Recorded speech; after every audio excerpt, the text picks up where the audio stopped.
Hey everybody, it is 4 o'clock in the morning. That means it is time for another Chick-fil-A opening shift. Today we're going to talk through some of the responsibilities you're going to have when you come in for that 5 o'clock opening hour.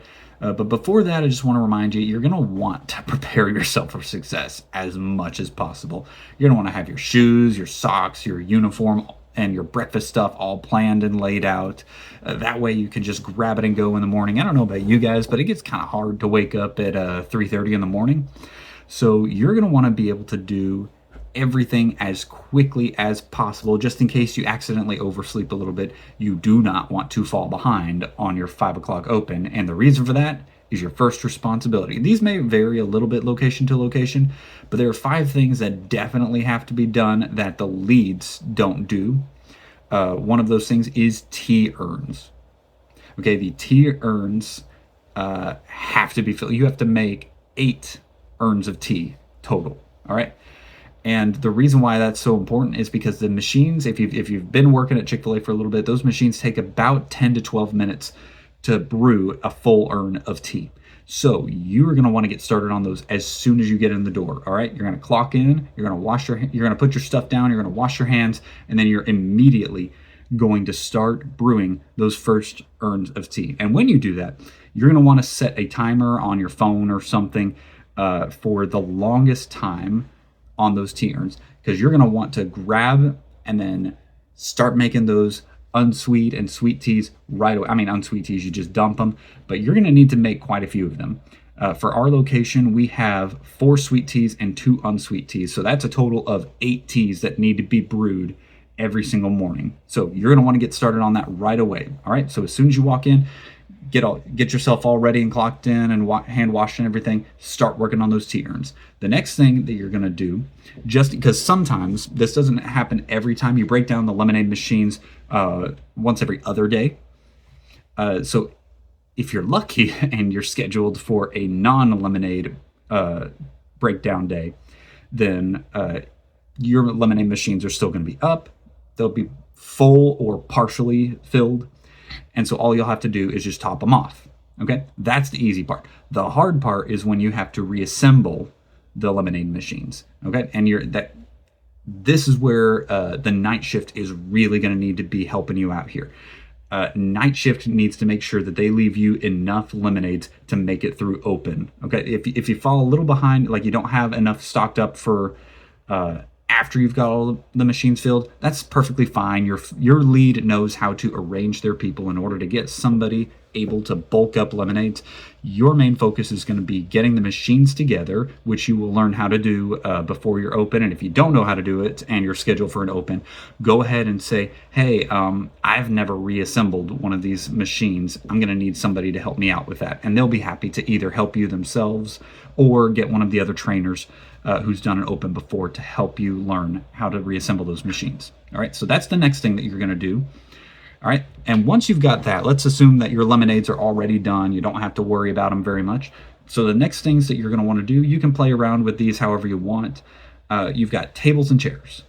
All right, so your tables and chairs are going to be pushed back. The chairs will be turned up on top of the tables so that night shift will be able to come in and mop everything. So it's your job to reset those. I like to do that while my first batch of tea urns are going. As long as I don't have to do the lemonade machines, that's usually the first thing I go to. If I come in for the 5:30 slot, which I'll get to that in a little bit, if you come in for the 5:30 slot, I like to try to get through that job as quickly as possible so that I can help out with those if it's a lemonade breakdown day for the 5 o'clockers, because it's a hard thing to get to. But again, just keep your shift lead in the loop and they can help you organize and arrange or help you out as they have a chance to. So once you got all of the chairs put back down on the table and you've got all of the tables set back up, the other things that you're going to have to do is you're going to have to work on your lemons and your cherries. Okay, so the lemons come in the little Conbons, right? Those little containers that have the label on it. Make sure the label's in date. Remember, 24 hours after being cut. Okay, in the refrigerator.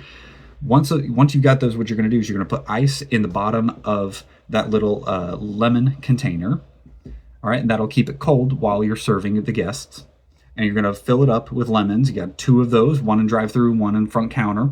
And then you've got the cherry one for your dessert station. Same thing, fill the bottom, with ice, put the container top back on, fill it with the cherries. And there's a couple different ways people do it. I've seen some people do it with gloves. It's not my preferred way. I prefer to use one of the slotted spoons and to get some paper towels so that I can, after I finish scooping them up and putting them in the container, quickly like boop, pop it on the paper towel and then take it over to dish. Remember, anything that you use, you want to take it to dish and let dish wash it properly. So once you do that and you've got those great, got those knocked out, remember, you're going to be rotating your tea urns this whole time. You're going to dump the unsweet teas. Then you're going to take it back, start the next one, dump the unsweet tea, take it back, start the next one, and keep that going while you are doing your other tasks. All right.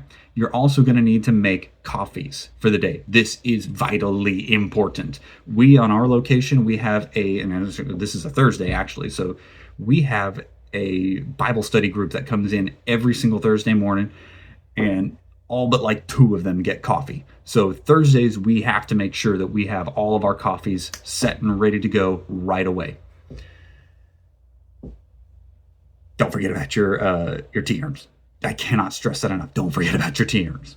All right. Coffees, you're going to wait until about 5:30 to start making those. Those take significantly less time. They take about 6 minutes each, and you're only making, like for our location, you only make 3 of them. But coffees also don't hold as long because it's a hot product, and it's going to cool, even though it's in the tea urn and it's going to cool off.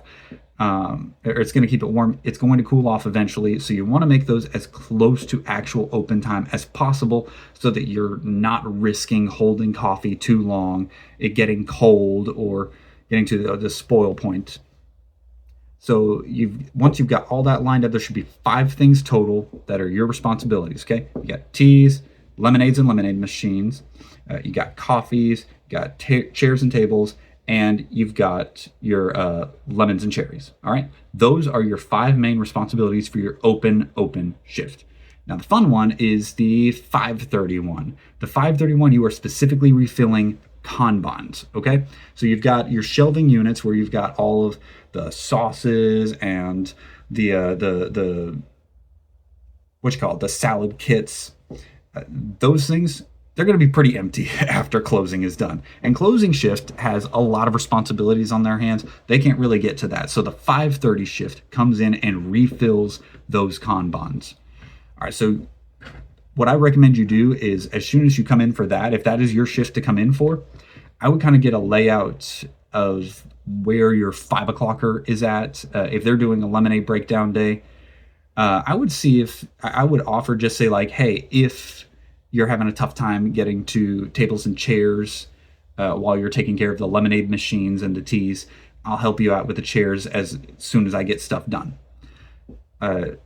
What I do right away is I immediately start organizing and putting all of those Conbons together.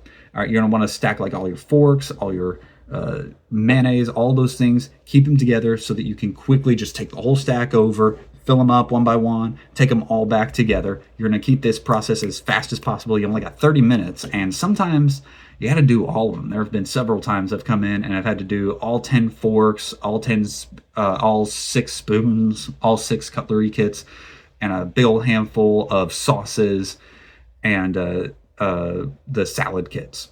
So you're going to make sure that you've got yourself, again, set up for success. Think ahead, think worst case scenario.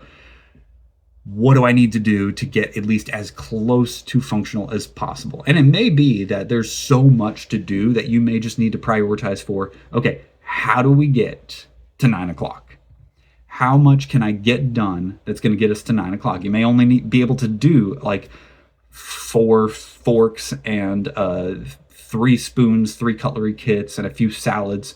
As long as you have enough to get through that opening shift before more people start coming in, you should be okay. If it's really bad, just go ahead and let your shift lead know, hey, I'm going to get as much of this done as possible, but I'm probably going to be cutting it close to time. The more you keep your shift lead in the know, the more they are able to plan to help out with the process later on. All right. So that should cover everything that you're going to do for a non-leadership opening shift.